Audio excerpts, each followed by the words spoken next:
Hi, welcome to Soaring in Faith. I have to be honest with y'all and let you know last week when I was on, I had just, I was actually still struggling with a virus that I actually caught from my son. He was sick like that Wednesday, Thursday, and Friday, and I ended up catching it on Friday. I got slammed pretty hard on Friday, and I was like, God, I gotta record. I've found out that part is probably the most stressful. But I didn't know when I was going to be able to record. I was in bed all day on Friday. And to top it off, my husband came back home from work on Friday and he was just as sick. So that's how we spent. We don't really get into celebrating Valentine's Day, but that's how we spent Valentine's was we were both sick. So I'm doing much better, but I was pretty much sick all weekend. And by the grace of God, I was able to get a little something on 13-minute little video in between the distractions of one of my little four-legged family members. But I'm back. And so I will be actually, I'm not going to review what I've been covering over the past couple of weeks, but one thing I had hoped to get into last week, which I'll get into today for sure, is I have like this demonstration to do. And I want to show you this is kind of what I was making reference to last week when I said focus on the positive. And I want to share a demonstration with you that was when I was in college. I had a wonderful professor named Dr. Branch, and Dr. Branch actually demonstrated this.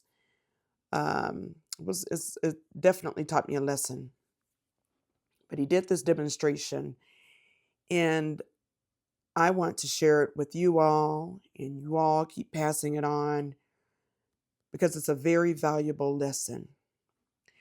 So basically, I'm going to show you this, and I'm going to ask you if you see it as half empty or half full. I'll hold it up again. Half empty or half full.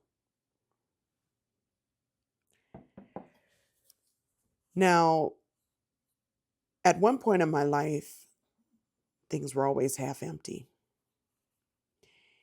And I'm going to go back and share a little bit about how things were half empty for me in my life, how I used to perceive. It's all basically about the perception, how we view circumstances in the world. So when I was in college, I had enrolled in college, and well, I'll say this prior to enrolling in college, when I was in high school, I was a senior in high school.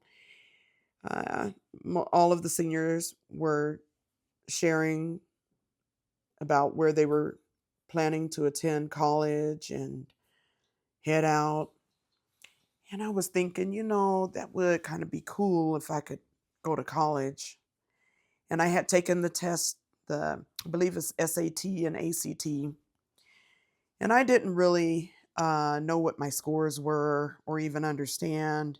And to be honest, I mean, I really struggled in school. I struggled in high school. Studying was not my forte.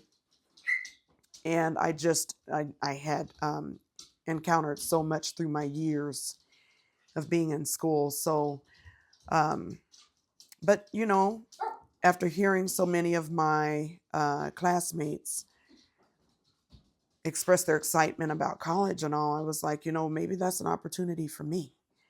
So I actually scheduled an appointment with our my high school counselor, and got to see him. He called me in his office, and I expressed my desire to go to college. And he spun around in his chair and pulled up some things on the computer and basically told me, your scores aren't high enough for you to go to college. Your testing scores and your um, grades were not acceptable. And I was hurt. I mean, I was crushed, to be honest. And, I felt like there was really no purpose. I was like, what did I even ask for? So I walked out of his office feeling worse than I felt to even go into his office and ask. And he really didn't spend much time with me. It was kind of like, there's nothing more to discuss. Just kind of rude. So I went on back to my class and I was kind of like, well, what am I going to do with my life? Um, I'm about to graduate and that's great, but I didn't know what my future would look like. So shortly after, I'd say about a month and a half after or so, I found out that I was pregnant. And that was as soon as the second half of my senior year started. I found out like in January of the new year. And so I was like, this is cool. I'm about to be a mom. And I'm excited about being a mom. So I don't need college. I don't need to study. I don't need any of that stuff. I'll just be a mom. Well, I had not explored any idea about how I'd plan to financially survive as a mom, but I knew I was going to be a mom. So um, that was pretty much that was what my future was going to look like. Now, my glass is still, I'd say that I hadn't even thought about this half full, half empty because of the fact that I had not reached my college days yet. I'll tell you what I learned in college. So, yes, I experienced my early pregnancy. I had my baby. Um, After I had the baby, I ended up on welfare. I was a young teen mom on welfare. Things weren't going well for me and my mom at home, and she was not happy with me at all. She was not happy with me at all. In fact, during my pregnancy, to save my pregnancy, I ended up having to leave. I left in order to survive with my pregnancy and moved out with a friend. And I actually continued to attend school, but I would say I moved out when I was about, I was definitely in my first trimester. Your trimester, usually between 1 and 3 months. Something devastating had happened between me and my mom, and I know she had no desire to for me to carry the baby. So I ended up having to leave in an effort to protect my baby. And then what I did, um, my sister had lived out of state at that time, but she moved back or maybe just came back to visit. She came back to visit, talked my mom into allowing me to come back home. And I was able to go back home and, but only under the circumstances that I knew I was going to be safe. Excuse the noise in the background. So I moved back home. My sister left again, and things were okay. They were okay. My mom was disappointed in me throughout, but it was a safer place for me to be. And so, what I did not know is my mom and my sister had arranged a plan for me to move out of the house. And it actually turned out to be a blessing for me. It was my own place, where I had my own apartment. There's a place called Warren Village. It's for single parents. And I was able to, I guess they set up this plan behind my back. But what I ended up having to do was apply. I went for kind of like an interview to talk to them. You share your story and a little bit about where you'd like to be in the future, where you see yourself headed. And so by that experience, I was able to get in to Warren Village. It was a 2-year program at the time. And so my experience of being accepted into Warren Village allowed me the opportunity to attend a vocational school where I learned more about computers. And then from there, I was able to enroll in college. And I enrolled in college at Metropolitan State University. Back then, it was called Metropolitan State College. And I initially enrolled in with plans of majoring in accounting. And when I found out how much math was involved in accounting, I was like, nah, that's not for me. So I changed my major to it's called human services.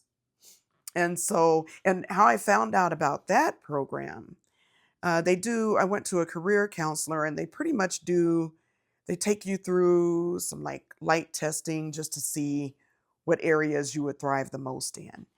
And that turned out to be just working with people, like I'm still doing today, working with people. I scored really high in that area. So I had a list of all of the areas that were related to working with people, and I selected human services. So I became a human services major, declared it as my major. And one of my professors, he was an awesome professor, Dr. Charles Branch, the late Dr. Charles Branch. He still left a strong mark on my heart. There are some people who are completely cut out to do what they're called to do, and he was truly one of them, a vessel that still remains in my heart. Definitely left an imprint. But Dr. Branch, we were in a lecture hall, and we walked in, and there was a prop set up, like a little table with the glass, a drinking glass, but it was filled halfway, just like this. And he asked for all of us to look at it and let him know if we saw this as half empty or half full. And I kept staring at it, and I was like, wow, this is deep. At that point in my life, I did see it more as half full because I started to see more light in my life. And I didn't see a lot of that light until after I became a parent. With parenting, especially as a young teen mom, there was a lot of responsibility that came with it. But with the past that I had, having my child blessed me with the ability to desire more in life. I wasn't living for myself anymore. I was living for my child. And I promise you, if anything had happened to my child, I didn't see any purpose in being around anymore. I was living for my child. It was that deep. So I wanted to share that story with you because that opened up my eyes, and it's truly about the perception, how we perceive the world, how we perceive certain circumstances in our life, certain situations. Um, it's really important to check in with yourself and determine how you visualize something like this. Do you see it as half empty, or do you see it as half full? If you see it as half empty, I would just advise you to kind of think about, check in with yourself and see if most of the time you feel that you struggle with a lot of negativity. And I only bring that up because that was what I could relate with the most. I was, back in the day when I was younger, I was extremely negative. And I know I got that negativity from my mom. But when I started to see that I was able to succeed, like enrolling in college, and one day I'll share with you all what all I had to do to enroll in college, because it's not easy to be in high school and be told that your grades are too low and your SAT or your ACT and all of your college scores are too low, that there's no future for you. That gentleman in that office, that counselor, he pretty much escorted me right back out of that office without any kind of idea as far as what other options were available to me. And that, when I think about that, it makes me sad because I wasn't the only person lost. There are a lot of lost people who don't know which way to turn, and I was one of them. I was one of them. So, yeah, when I think back, it hurts, but I found my way. And how I found my way was through God, through my relationship with Christ. So, and that will tie into two verses that I'll plan on sharing with you to take away from this week's topic. But I was extremely inspired by Dr. Branch's presentation. And that's one thing I wanted to share with you as I encourage you to focus on the positive. I know, and I'm not getting into all this stuff, but I know that we have a lot of unsettling things going on, and it can be very discouraging. But I also can promise you that where there's a will, there's a way. Every single person taking the time to watch this video, there is purpose for your life. Find out what gifts you have, what internal gifts you have that you can use to give back to somebody else. It could be something that you can offer in church. It could be maybe a gift that you can, an idea about starting your own business. You know, what ideas do you have to become better and to help other people? Excuse the barking in the background, but think about it. There are so many ways to operate your own business. Be your own entrepreneur. Start what you don't see. Okay? If you don't see it, be it. That's like one of my favorite quotes. And I don't know if I've ever heard it before, but one day I was thinking, gosh, I would like to do this, this, and this. And I don't see so much of it to learn from it. But if you don't see it, be it. Go out there and figure it out. Do some research and find out what steps it takes to get there. Next week, I will share a story with you about when I ended up unemployed and what steps. So that was pretty devastating too. I spent my whole summer unemployed, but God opened up some doors for me and I was able to experience some things in my life over the summer, and I saw some light. I saw some light. So I wanted to share that with you. Um, and I'll go more in depth with it next week when I share with you. But I ended up taking a course that really helped me. It was an entrepreneur course and it opened up my eyes. So, with all of this stuff going on in this world today, it doesn't mean it's the end for you. Don't feed into the negativity of it. I know things hurt. I have I'm not going to go deep and personal, but I have a very dear person, very dear to my heart, like a sister. And I know people who may become directly impacted by what's going on. So I'm not saying by all means, don't, just to completely ignore it. I'm not saying that at all. I'm saying replace what's going on with positive thoughts. Because if we allow our minds to get sucked up in this and we get angry about it, it's going to distract us from the gift, the internal gift that God has blessed us with. Deep down on the inside, we all have a purpose in this world. We all have been blessed with the gift to share with the world. But will you be able to get there if you allow yourself to hone in so much on all this negative stuff that's going on? You don't want to miss the boat. Take this time to read, educate yourself, find out what vocational programs are out there.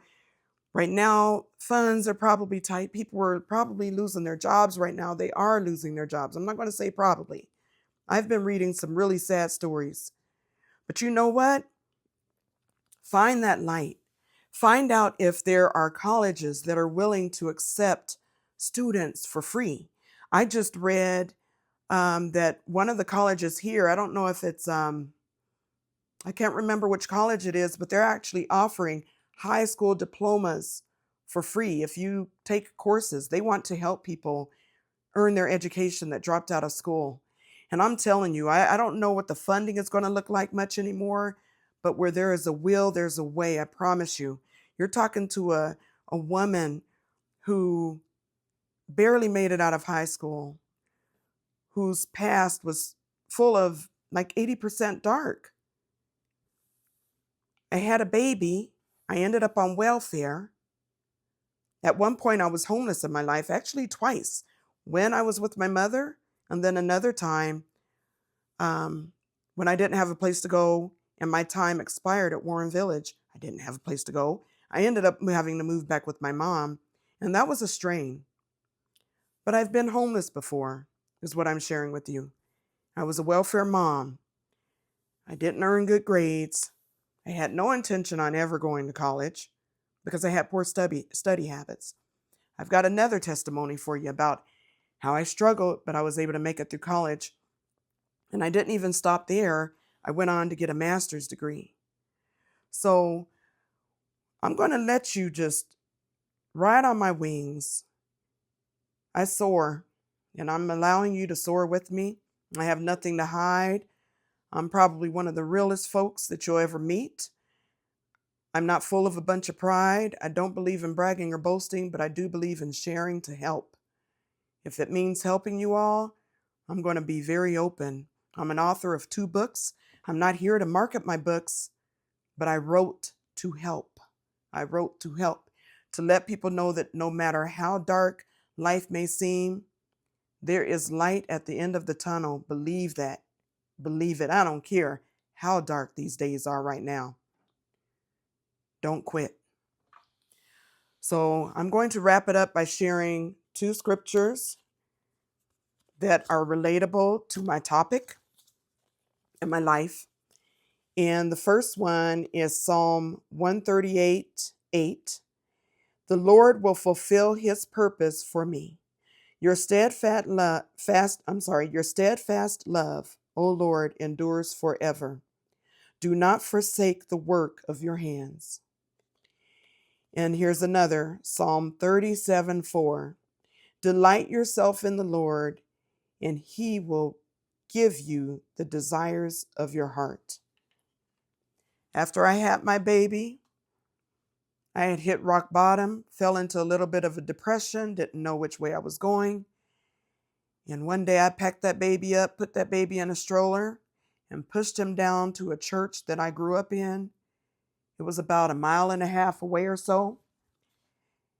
And that was when I gave my life back to Christ as a child with the baby. And I say child with the baby because I had just come right out of high school and was thrown into motherhood, and I was still in my child phases. I came from a lifestyle of relying on substances to get me through.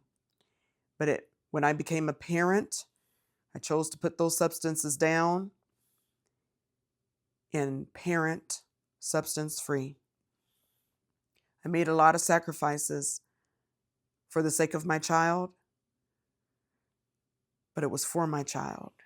And it was because I chose to give my life to Christ. I had no place to turn. I didn't really have anybody to back me up. My mom had kind of closed the doors on me. I had to move away from her twice, and I was forced to grow up. And most of what I know right now today is by learning on my own. Where there's a will, there's a way. God bless you all until next time. You hang in there, stay encouraged, hold on to those scriptures, dig in the word and find some scriptures that are applying to your life and things that you're going through. And let's continue to soar. All right? Much love to you all. You take care. God bless you. And no matter how it gets, how hard it gets, we're going to continue to soar together. God bless you.